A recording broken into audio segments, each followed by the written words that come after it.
मेरे प्यारे विद्यार्थियों, आप लोगों को ढेरों प्यार एवं शुभ आशीर्वाद। उम्मीद कर रहे हैं आप जहां भी हैं स्वस्थ हैं और खूब मन लगा के पढ़ रहे हैं। इस वीडियो में हम ज्वालामुखी से संबंधित 20 महत्वपूर्ण प्रश्न दिए हैं। ज्वालामुखी टॉपिक थोड़ा तथ्यात्मक होता है, क्योंकि इसमें ज्वालामुखी से संबंधित सवाल जो बनते हैं ज़्यादातर वो देखने में आता है कि कहाँ है, किस प्रकार का है ना। तो ये इसका संबंध अगर सही पूछिए तो विश्व के भूगोल से ज़्यादा है। फिर भी कॉन्सेप्ट के रूप में भी ज्वालामुखी से संबंधित बहुत सारे प्रश्न हैं, और दोनों को मिला करके हम जो 20 प्रश्न दिए हैं ये काफ़ी महत्वपूर्ण है। कम से कम इस 20 प्रश्न को जरूर याद कर लीजिएगा, ध्यान में रखिएगा, क्योंकि मुझे पूरा विश्वास है कि इसी 20 प्रश्न से संबंधित सवाल ही आगामी परीक्षा में है ना घुमा फिरा के पूछेगा। और जैसा कि बता रहे हैं, इसकी प्रकृति थोड़ी टफ होती है, थोड़ा सा चूंकि तथ्यात्मक होता है, मुझे पता है सब लोगों को याद करने में दिक्कत होती है। तो आज 15 प्लस जिनका सही होगा वो उनकी तैयारी अच्छी मानी जाएगी। ठीक है, तो चलिए शुरू किया जाए। पहला क्वेश्चन है, ज्वालामुखी से सबसे अधिक कौन सी गैस निकलती है? ए है जलवाष्प, बी है हीलियम, सी है सल्फर डाइऑक्साइड और डी है कार्बन डाइऑक्साइड। तो इसका सही जवाब क्या होगा? जलवाष्प होगा, है ना। जैसा कि आप लोग को हमने वीडियो में बताया है, 60 से 90% तक क्या होता है ज्वालामुखी क्रिया के दौरान जो पदार्थ निकलता है उसमें किसका होता है? जलवाष्प का होता है। तो इसका सही जवाब होगा जलवाष्प। दूसरा सवाल देखते हैं हम लोग। माउंट एटना ज्वालामुखी का संबंध किस देश से है? ए है पेरू, बी है इटली, सी है मैक्सिको और डी है इंडोनेशिया। ठीक है, तो बताइए माउंट एटना, एटना जो है वो इटली में है, ये नहीं बताए थे, इटली के सिसिली द्वीप में, है ना। तो इटली के ये सिसिली द्वीप में, तो इसका माउंट एटना का संबंध किससे हो जाएगा? आपको इटली से हो जाएगा। यह एक सक्रिय ज्वालामुखी है, इसको भी थोड़ा ध्यान में रखना चाहिए। ठीक है, चलिए आगे देखते हैं। 3 नंबर क्वेश्चन, निम्नलिखित ज्वालामुखियों में से किसे भूमध्य सागर का प्रकाश स्तंभ कहा जाता है? ए मोनालोआ, बी स्ट्रोम्बोली, सी विसुवियस और डी किलीमंजारो। तो जैसा कि आप लोग जानते हैं काफी इंपॉर्टेंट क्वेश्चन है, कई बार एग्जाम में पूछे जा चुके हैं। तो इसका सही जवाब क्या होगा? स्ट्रोम्बोली, है ना। स्ट्रोम्बोली लेपारी द्वीप, इटली के लेपारी द्वीप में जो है यह है, इसी को कहा जाता है प्रकाश स्तंभ। भूमध्य सागर में है ना, ये द्वीप जो है भूमध्य सागर में है और इसमें से सदा प्रज्वलित गैसें निकलती रहती है, इसीलिए इसको भूमध्य सागर का प्रकाश स्तंभ कह दिया जाता है। चलिए 4 नंबर क्वेश्चन, मोना लोआ उदाहरण है? ए सक्रिय ज्वालामुखी, बी शांत ज्वालामुखी, सी प्रसुप्त ज्वालामुखी और डी ज्वालामुखीय पठार। तो इसका सही जवाब क्या होगा? मोना लोआ किस तरह का उदाहरण है? बिल्कुल सक्रिय ज्वालामुखी का है। ये मोना लोआ हवाई द्वीप बोला, हवाई द्वीप नहीं खे, हाँ वही है ये मोना लोआ। ठीक है, चलिए नेक्स्ट क्वेश्चन देखते हैं। 5 नंबर, अफ्रीका का सर्वोच्च पर्वत शिखर माउंट किलीमंजारो अवस्थित है? ए केन्या में, बी मलावी में, सी तंजानिया में और डी सोमालिया में, है ना। तो ये कहाँ स्थित है? अफ्रीका के तंजानिया में है, डोडुमा जिसकी राजधानी है, बार बार बताते नहीं आप लोगों को। माउंट किलीमंजारो, किली तंजानिया में है। ठीक है, चलिए नेक्स्ट 6 नंबर क्वेश्चन, ज्वालामुखी पर्वत माउंट सेंट हेलेंस कहाँ स्थित है? ये जो सवाल है आईएएस 2005 के, सभी सवाल किसी न किसी एग्जाम में पूछे गए हैं, है ना, लेकिन इसको थोड़ा सा हम हाईलाइट इसलिए कर दी है कि आप लोगों को ध्यान रखना चाहिए। माउंट सेंट हेलेंस कहाँ स्थित है? ए चिली में, बी जापान में, सी फिलीपींस में और डी जो है संयुक्त राज्य अमेरिका में। तो इसका सही जवाब क्या होगा? संयुक्त राज्य अमेरिका। ठीक है, चलिए 6 नंबर का हो गया डी। आगे बढ़ते हैं 7वां नंबर क्वेश्चन सुपर 20 का, ज्वालामुखी क्रिया के समय भूगर्भ में स्थित तरल पदार्थ को क्या कहते हैं? ए मैग्मा, बी लावा, सी क्रेटर और डी कैल्डेरा। क्या बोलते हैं? मैग्मा। यह मैग्मा जब जमकर ठोस रूप धारण कर लेता है धरातल के ऊपर तो उसको लावा बोला जाता है। इस तरह 7 का आंसर क्या होगा? मैग्मा होगा। चलिए 8 नंबर क्वेश्चन, ज्वालामुखी क्रिया के दौरान जब मैग्मा अपने प्रारंभिक अवस्था में ही जमकर गुंबदनुमा आकार ग्रहण कर लेता है तो उसे क्या कहा जाता है? ए बैथोलिथ, बी डाइक, सी सील और डी स्टॉक।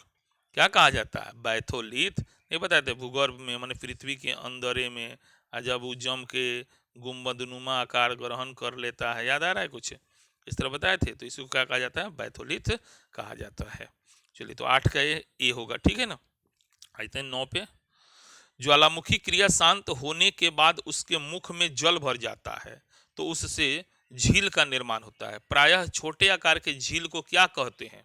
ए क्रेटर झील, बी काल्डेरा झील, सी गोखुर झील, डी उल्का झील। क्या बोलते हैं उसको? क्रेटर झील बोलते हैं। छोटे आकार वाले को क्या बोलते हैं? क्रेटर झील। बड़ा आकार वाले को काल्डेरा, है ना, याद आ रहा है ना। तो छोटा आकार का है तो क्रेटर, अब बड़ा आकार है तो काल्डेरा। तो प्रश्न में क्या पूछा है? छोटे आकार के, तो छोटे आकार को क्या बोलिएगा? क्रेटर झील बोल दीजिए। चलिए 10 नंबर क्वेश्चन देखते हैं। मैग्मा के लंबवत जमाव को क्या कहते हैं? ए बैथोलिथ, बी डाइक, सी सिल और डी स्टॉक। तो इसको क्या बोलिएगा? मैग्मा के लंबवत जमाव, ऐसे धरातल के नीचे ही में ना लंबवत जमाव, तो इसको क्या बोला जाता है? 10 का डाइक बोला जाता है। इसका आंसर क्या होगा? 10 का बी होगा। चलिए 11 देखते हैं। येलोस्टोन पार्क कहाँ है? A Canada, B Tanzania, C America और डी इक्वेडोर। येलोस्टोन पार्क कितना फेमस पार्क है? अमेरिका में है। अमेरिका इसी जगह ना ओल्ड फेथफुल गीजर है। ओल्ड फेथफुल गीजर किस पार्क में है? एक यह भी सवाल बनता है इंपॉर्टेंट, फेथफुल गीजर, है ना। तो ये जो है येलोस्टोन पार्क में, और ये पार्क कहाँ पे है? तो अमेरिका में है। चलिए 12 नंबर क्वेश्चन देखा जाए। निम्नलिखित में से कौन सक्रिय ज्वालामुखी है? ए किलिमंजारो, बी एकांकागुआ, सी विसुवियस और डी स्ट्रोम्बोली। क्या सही होगा इसका? 12 का बिल्कुल डी होगा, स्ट्रोम्बोली। देखिए किलिमंजारो और एकांकागुआ ये जो है शांत है, अब विसुवियस जो है विसुप्त है ना, प्रसुप्त है। तो स्ट्रोम्बोली बचा ना, तो स्ट्रोम्बोली हो गया सक्रिय ज्वालामुखी। तो 12 का क्या हो जाएगा? डी हो जाएगा। चलिए 13 नंबर क्वेश्चन देखते हैं। भारत का एकमात्र सक्रिय ज्वालामुखी निम्न में से कहाँ है? भारत का एकमात्र सक्रिय पूछ रहा है ज्वालामुखी। ए नारकोंडम द्वीप, बी बैरन द्वीप, सी लक्षद्वीप और डी रॉस द्वीप। तो सक्रिय ज्वालामुखी भारत में जो है वो कहाँ पे है? आपको बैरन द्वीप में है सक्रिय द्वीप, याद रखिएगा सक्रिय। चलिए 13 नंबर का 14 नंबर देखते हैं। भारत का एकमात्र शांत ज्वालामुखी निम्न में से कहाँ है? काफी इंपॉर्टेंट क्वेश्चन है, ध्यान दीजिएगा। दोनों इसलिए हम डाल दिए हैं, सक्रिय या शांत एगो सवाल आता है भारत का है ना, इसलिए। तो ऑप्शन देते हैं नारकोंडम, बी बैरन, सी लक्षद्वीप और डी रॉस द्वीप। तो इसका सही जवाब क्या होगा? ए होगा, नारकोंडम में है। चलिए 15 नंबर देखा जाए। ज्वालामुखी उद्गार के साथ निकलने वाले प्रायः मटर के दाने या अखरोट के आकार वाले टुकड़े को क्या कहते हैं? ए लैकोलिथ, बी सिल्ड, सी लैपली, डी इनमें से कोई नहीं। बताया ना आप लोग को, लैपली कहते हैं, है ना। छोटे छोटे आकार वाले दाने होते हैं उसको क्या बोलते हैं? लैपली बोलते हैं। चलिए 16 नंबर क्वेश्चन। विश्व का सबसे ऊंचाई पर स्थित सक्रिय ज्वालामुखी कौन है?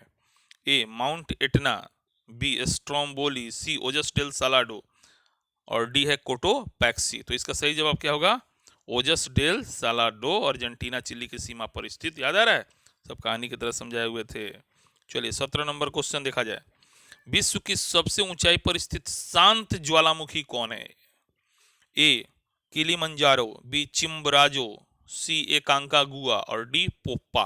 तो शांत ज्वालामुखी कौन है? एकांकागुआ है। सबसे ऊंचाई पर स्थित शांत ज्वालामुखी कौन है? तो इसको ध्यान में रखिएगा, एकांकागुआ। चलिए 18 नंबर। किस प्रकार के ज्वालामुखी में विस्फोट तेजी से होता है? किस प्रकार के ज्वालामुखी में विस्फोट तेजी से होता है? कैल्शियम प्रधान, सिलिका प्रधान, सोडियम प्रधान, पोटेशियम प्रधान। क्या होगा सही जवाब? बी होगा। क्या होगा? सिलिका प्रधान। सिलिका की मात्रा अधिक होने पर विस्फोट तेजी से होता है। चलिए 19 नंबर। स्ट्रोम्बोली किस द्वीप में है? 19 नंबर है, फिजी द्वीप में है। ए है, बी है लेपारी द्वीप में, सी है सिसिली द्वीप में और डी है नारकोंडम द्वीप में। तो स्ट्रोम्बोली किस द्वीप में है? तो लेपारी में है। स्ट्रोम्बोली भूमध्य सागर का प्रकाश स्तंभ बोलते हैं ना, इटली में पड़ता है ये मन इटली के अधिकार में है, ये इटली के नीचे भूमध्य सागर में लेपारी द्वीप, उसी में स्ट्रोम्बोली है। चलिए 20 नंबर क्वेश्चन, सोलफात्रा का संबंध किससे है? ए भूकंप, बी ज्वालामुखी, सी कृत्रिम झील, डी रेगिस्तान। सोलफात्रा ज्वालामुखी से है, ज्वालामुखी क्रिया जब शांत हो जाती है तो उसके मुख से जो पानी वानी रिश्ता रहता है ना, हल्का हल्का वास पास निकलता रहता है, उसी को सोलफात्रा बोलते हैं। तो इसका संबंध किससे हो जाएगा? ज्वालामुखी क्रिया से होगा। ठीक है, चलिए तो आपको अब समझ में आया होगा, ये काफी महत्वपूर्ण क्वेश्चन है ना। ईमानदारी से कमेंट करके हमको बताइए ताकि हमको भी खुशी मिले कि मेरे बच्चे इतने अच्छे हैं, है ना। 15 क्वेश्चन प्लस जिनका सही है ना, और उनका तैयारी अच्छा माना जाएगा, और जिनका कम है उनको हिम्मत नहीं हारना है।